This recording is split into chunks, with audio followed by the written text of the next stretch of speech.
One final trip across the Edmund Pettus Bridge. Thousands lined the streets in Selma, Alabama today to pay tribute to Congressman and civil rights icon John Lewis. Today's memorial is just one of many taking place over the next few days. Fox's Jayla Whitfield joins us live from Selma. And Jayla, today was such an emotional day for everyone who was there.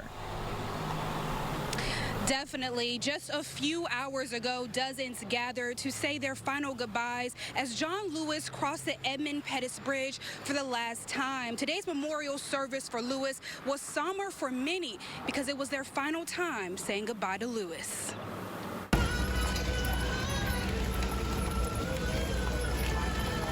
Being an Alabamian, having history on this bridge, I would not have missed it for anything. Jeanette Howard and her sister Margaret were in Selma in 1965 alongside John Lewis. I feel that we set the setting for today. Had it not been for that Sunday, Bloody Sunday, I don't think that we would be standing out here today. Howard was among many, like Cheyenne Webb Christenberg, known as the smallest freedom fighter. She walked with Lewis across the bridge when she was 9 years old. All of the things that he has done to make this world a better place for all of us to live in, it really never was about him.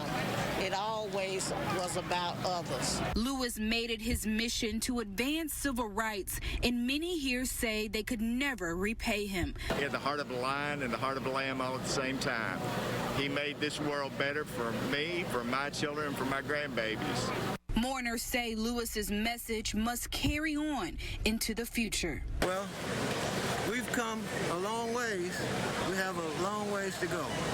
I think we got lost somewhere along the way, and I hope and pray that we could pick that back up and carry the torch the rest of the way. It is my hope that we will embrace not only the principles, but the true example that he has set for himself that could be passed on to the new generation and new millenniums.